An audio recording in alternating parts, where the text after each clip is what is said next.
Sir, হোটেলের ব্যবস্থা হয়ে গেছে। ঠিক আছে, আমরা কালকে সকালেই বেরিয়ে যাব। সত্যিই চলে যাবেন? তো আপনার কি মনে হচ্ছে আমি মিথ্যে কথা বলছি? আপনি তো এটা বুঝতেই পেরে গেছেন আপনি মিস পায়েলকে ভালোবাসেন, তার সত্ত্বেও এখান থেকে চলে যাবেন?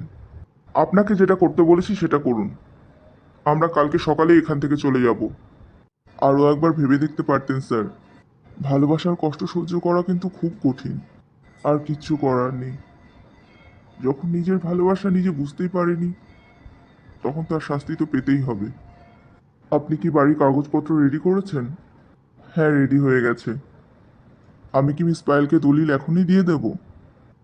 না, তাহলে হয়তো ওর খারাপ লাগবে। আপনি এই দায়িত্বটা মিস্টার সিং এর হাতে দিয়ে দিন। তুমি তাহলে সত্যি চলে যাচ্ছ জি? তুমি তো অন্যজনকে বিয়ের কথা দিয়ে দিয়েছো, তাই আর তোমাকে মনের কথাটা বলতেও পারবো না। সেই জন্য এখানে থেকেও লাভ নেই। হ্যাঁ, চলে যাচ্ছি। তুমি ভালো থেকো। আমি তোমাকে কোনোদিনও ভুলতে পারবো না জি।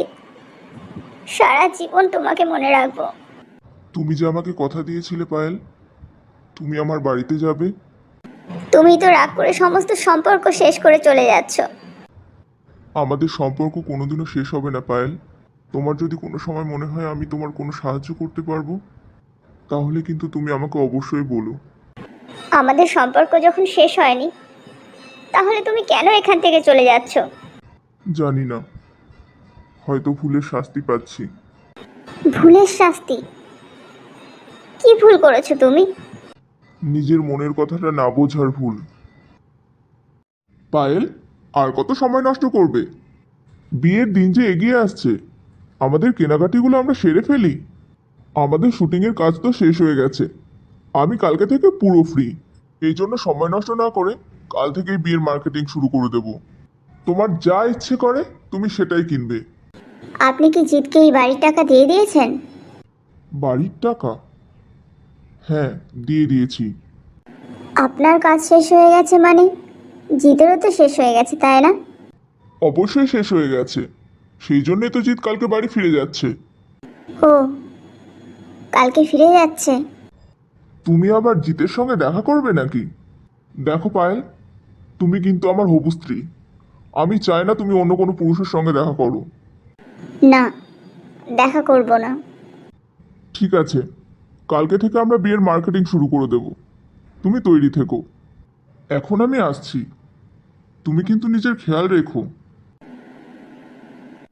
এই বাড়িটা তো আমার।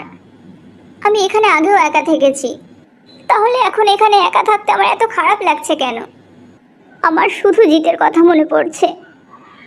ও কালকেই চলে যাবে। আমি কি সত্যি সত্যি ওকে আর কোনোদিনও দেখতে পাবো না? স্যার, কালকে তো আমরা চলে যাব। হ্যাঁ তো, তাতে কি হয়েছে?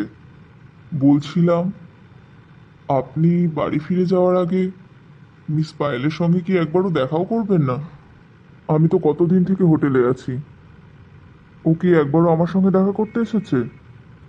দেখুন, হয়তো বরুণকে নিয়ে খুব ব্যস্ত হয়ে গেছে। ওর আমার কথা আর ভাবার সময়ও নেই, তাই আমিও আর ভাবতে চাই না। আপনি যে এই কয়েকদিন একদম ভালো ছিলেন না, সেটা আমি খুব ভালো করে জানি।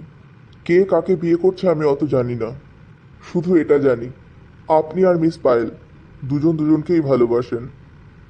আপনি ভুল ভাবছেন মিস্টার মিত্র।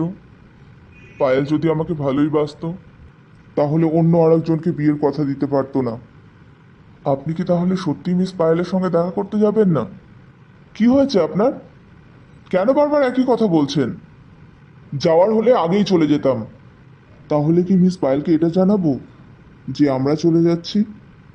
তারও কোনো দরকার নেই। আপনার যদি ওকে দেখতে অত ইচ্ছে করে, তাহলে আপনি যেতে পারেন। আমি ওকে দেখতে চাই না।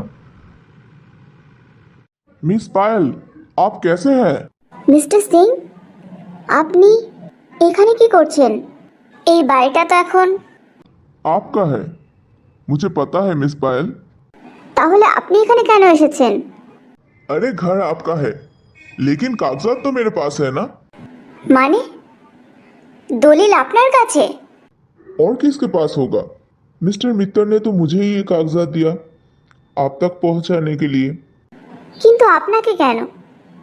দলিলটা তো বরুণের হাতে দিলেই পারতো। वरुण, अब ये कौन है? আমি যাকে বিয়ে করছি তার নাম বরুণ। क्या आप किसी और से शादी कर रही हैं? मुझे तो ये सोच के खुशी हो रही थी कि आप जीत नारायण जी के साथ हैं, और इसलिए मैं आपको बधाई भी देने वाला था। জিৎ একটা হিরো আর আমি একটা সাধারণ মেয়ে, ওর সঙ্গে কি আমার কোনোদিনও কোনো মিল হতে পারে? आप गलत सोच रही हैं मिस पायल जी। जीत नारायण जी आपसे ही प्यार करते हैं, नहीं तो इतना बड़ा घर आपको ऐसे ही दे दिया। ऐसे ही মানে? বরুণ তো এই বাড়ির টাকা দিয়ে দিয়েছে।